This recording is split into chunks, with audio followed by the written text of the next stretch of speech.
E aí pessoal, tudo bem? Bem-vindos ao canal Coleção Paralela. Sou o Rodrigo. Este é o Sideral, o mestre do terror. Sideral, hein? Essa eu não tinha usado ainda. Bem, contento. E hoje é outra oportunidade desse canal falar do Dreadstar. É o Guerreiro das Estrelas.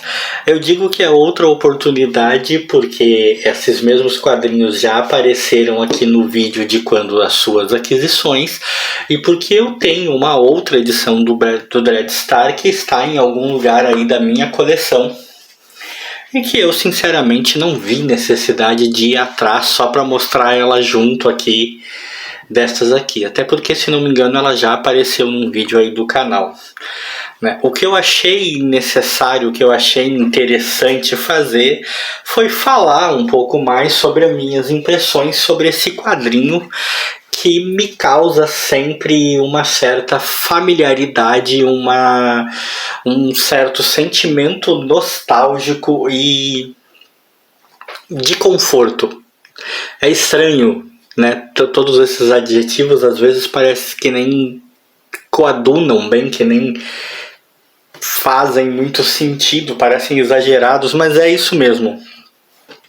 Porque Dreadstar é uma publicação que ao mesmo tempo carrega o peso de estar um pouco datado, de ter um certo, de estar envelhecido, de ter um certo peso dos anos.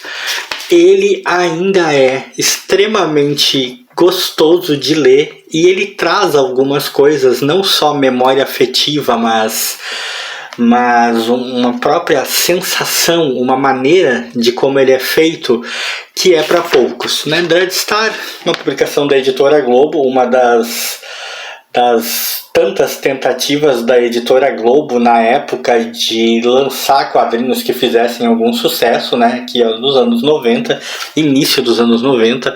Essa é a Dreadstar número 4, ele na capa em confronto com o Lorde Papal. E essa é a Dreadstar número 6, que é de 91, que tem na capa Vingança, com essa personagem, se não me engano, o nome dela é Willow. E por que essas sensações todas, que na verdade são a única razão de eu querer fazer esse vídeo, que é um vídeo que até não deve se estender muito, Todos sabem, Dreadstar é a criação do Jim Starlin, ele tanto escreveu quanto desenhou. Como eu falei, é uma das tantas tentativas da editora Globo na época de se firmar no universo dos quadrinhos, trazendo uma certa gama, um certo leque de publicações, Então você vê a Globo na época publicava Sandman, que ela nunca deu continuidade de maneira exata, publicava o Fantasma, meu herói predileto até hoje. Se você folhear a revista, encontra algumas outras iniciativas, tipo Moon Shadow, que eu tenho curiosidade, eu nunca li esse material, eu tenho curiosidade de ler, quem sabe um dia eu procure e por aí vai. Mas quais são as sensações de que eu falo? Dreadstar, na época, tava meio que pegando um hype aí da época, Era uma época em que essa coisa da ficção científica, das aventuras espaciais, eu não vou dizer que estava super hypado, que era a moda do momento, porque nos anos 90 não chegava a ser a moda do momento, assim, Um grande boom dessa coisa de aventuras estelares, aventuras espaciais, na verdade havia vindo antes, mas era uma coisa muito em voga, era uma coisa que ainda, tinha ares de possibilidade de trazer muita novidade, de trazer muita coisa que ainda não havia sido abordada. Com o tempo foi ficando cada vez mais difícil ter uma abordagem que ainda não tivesse sido feita. E o Dreadstar surfou nessa onda, Talvez, para muitos, com certeza é a criação máxima do Jim Starlin, E é um trabalho realmente muito bom. né?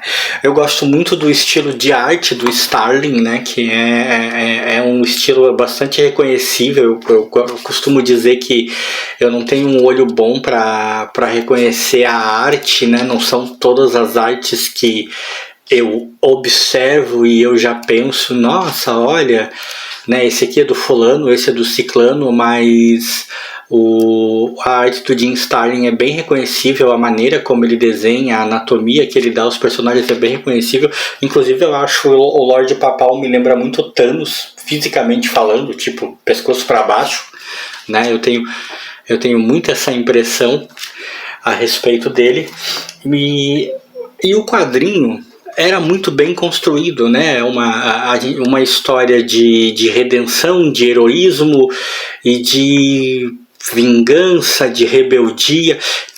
Se você parar para pensar, tem muitos toques de tipo Star Wars, né? Que para nós na época era simplesmente o Guerra nas Estrelas, né?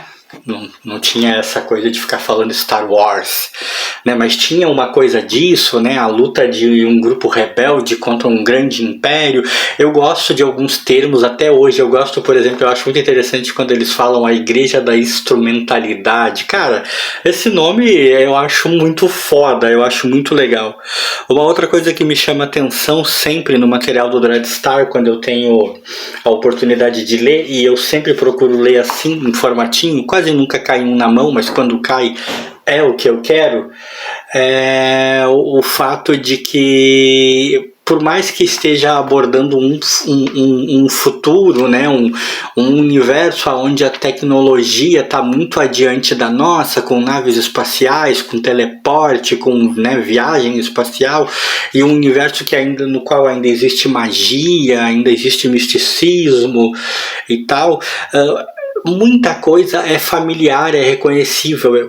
O Jim tentou criar uma espécie de amálgama entre coisas impossíveis para a época, coisas que só poderiam existir nesse universo e coisas muito reconhecíveis para nós. E eu acho isso interessante, porque são pequenos detalhes que muitas vezes você não percebe em outras abordagens. Tipo, as pessoas têm emprego, as pessoas trabalham, têm emprego, né? As pessoas assistem TV, as pessoas comerciam, existem camelôs, então tem muita familiaridade junto desse universo que ao mesmo tempo tem naves interestelares, tem teleporte, tem superpoderes, né? Tem homens super fortes, capazes de manipular energia, tem homens gato, todo tipo de alienígena, tem telepatas, ou seja, aí que talvez resida o grande segredo de Dreadstar ser uma leitura agradável até hoje, né? Embora agora ela aborde assuntos, e até mesmo da maneira como ela aborda esses assuntos, que muitas vezes se tornaram, né, bastante comuns, foram muito abordados dali para diante de diversas maneiras e, portanto, perdeu o seu ar de novidade, né? Um certo datamento, nem sei se essa palavra existe, né? Mas um certo datamento é impossível de não acontecer. De alguma maneira as obras mais antigas sempre ficam datadas. Ela ainda assim mantém aquela sua aura de interesse e de novidade. Eu, por exemplo, descobri nessas duas edições a ligação do Dreadstar com a sua espada, que eu não imaginava que fosse dessa maneira. Tipo, a espada é mais do que uma arma nas mãos dele, né? Ela é mais do que uma fonte de poder para ele, ela é o que o mantém vivo, né? Ele tem, tipo, séculos de existência. Para quem conhece a saga inteira, para quem leu a saga completa e tal, a pessoa deve estar dizendo, nossa, que grande novidade que esse cidadão está falando, mas para mim porque eu acompanho de maneira muito intermitente, né? Eu acompanho dessa maneira, quando dá, quando aparece, e você vai aprendendo essas coisas, né? Você vai pegando essas coisas e sem achar a leitura deslocada demais, sem achar que tá chato demais, que tá antigo demais. Isso é uma coisa para poucas obras. Eu acho que poucas obras mantêm esse patamar. Por isso que eu faço questão de fazer um vídeo com as edições do Dreadstar que me chegaram, porque eu faço questão de dizer que é uma obra que me agrada, né? E que vão ficar aqui comigo. Daqui a algum tempo, de alguma maneira, talvez eu me decida a ir atrás das outras na internet, ou como for, ou simplesmente caiam mais algumas na minha mão. Existem leituras, existem obras que podem não ser atemporais. Pouquíssimas obras merecem o título de ser atemporal, mas que no mínimo sabem avançar, sabem envelhecer, porque lá no seu começo, lá no seu primórdio, tinham uma maneira de lidar com as situações propostas, uma abordagem que não pode ser igualada facilmente. Esse é o caso de Dreadstar. E se você gostou desse vídeo, like aí pra mim e pro mestre do terror, Sideral.